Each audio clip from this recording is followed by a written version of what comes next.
नमस्कार। आज हम स्टार्ट करते हैं एक कहानी से। जब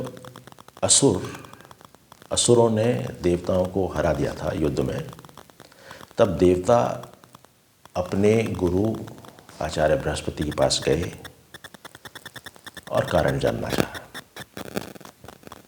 उन्होंने 2 कारण बताए।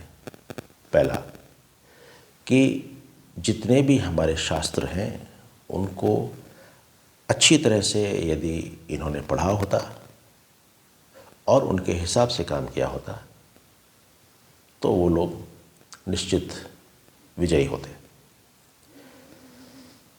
दूसरा, उन्होंने कहा कि जिस तरह असुरों ने शास्त्रों का इस्तेमाल करके उनको अपने जीवन में ढाला और एक संजीवनी विद्या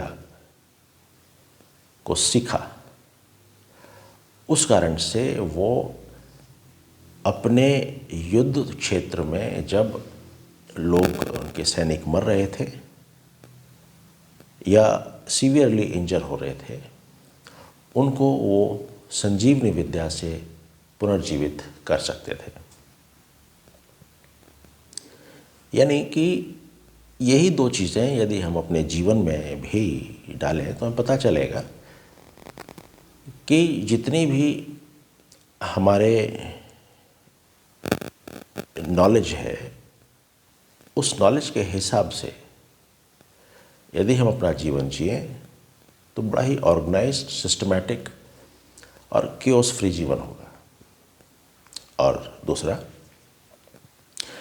यदि समय समय पर अपनी जितनी भी कमियां हैं उनको हम पहचानें और उनको दूर करते रहें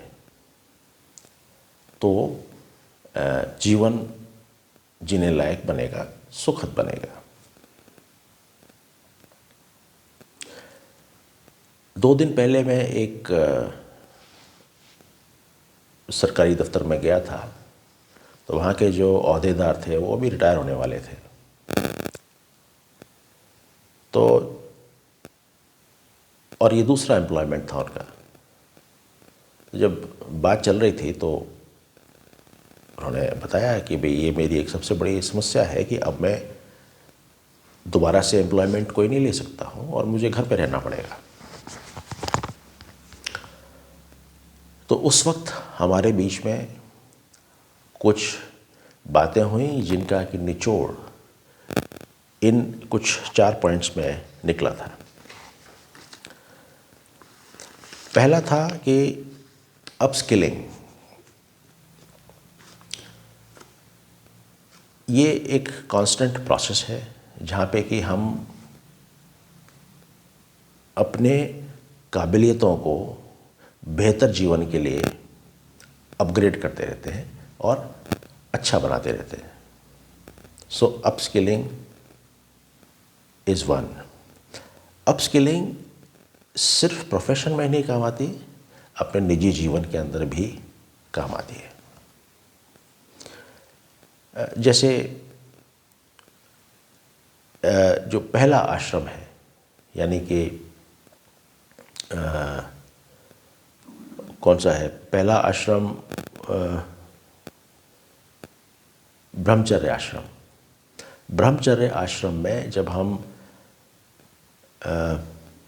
होते हैं तो हम अपने आप को अपस्किल कर रहे हैं, अप स्किल्स को एक्वायर कर रहे हैं अगला जीवन जीने के लिए। यानी कि गृहस्थ आश्रम में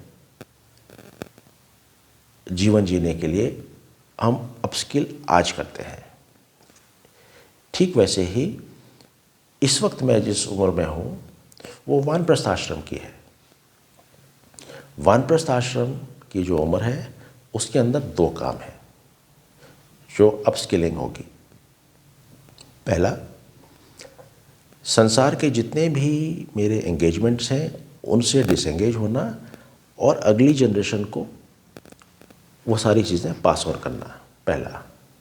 और दूसरा, जो समय बचेगा उसके अंदर संन्यास आश्रम की रिक्वायरमेंट्स के लिए अपने आप को अपस्किल करना। तो इसलिए यही उम्र है हम सब के लिए जो इस 60s के अंदर लगभग पैदा हुए हैं, यही उम्र है अपने आप को अगले जीवन के पड़ाव के लिए आज ही अपस्किल करना। दूसरा चीज़ जो सामने आई वो है कि वो बच्चे हमारा ध्यान क्यों रखें? क्या सिर्फ इसलिए कि हम उनके माता पिता हैं? मुझे नहीं लगता ये एक अच्छा आर्ग्यूमेंट है। विचार करें। तीसरा, हम उनके जीवन में इंटरफेयर करके नहीं बल्कि कोऑपरेट करके हमेशा रेलेवेंट रह सकते हैं, सार्थक रह सकते हैं। ये तीसरी और सबसे इम्पॉर्टेंट चीज़ जो सामने आई वो ये है कि जो भी जीवन जीने के साधन हैं और जो भी वेल्थ है, संपत्ति है, उस संपत्ति को आज ही अपनी नेक्स्ट जनरेशन को दें, जिससे कि उसका इस्तेमाल करके वो अपने जीवन को वहाँ से स्टार्ट करे और अपने जीवन को सिंप्लीफाई कर सके, अपने जीवन के चैलेंजेस को मीट करने में उसको दोबारा से वही सब नहीं करना पड़े जो हमने किया। सो हमने जहाँ ख़त्म किया, बच्चों को वहाँ से स्टार्ट करना है। अपनी जो भी वेल्थ है वो आज ही बच्चों को ट्रांसफ़र कर दें। ये एक चौथा पॉइंट निकल के आया।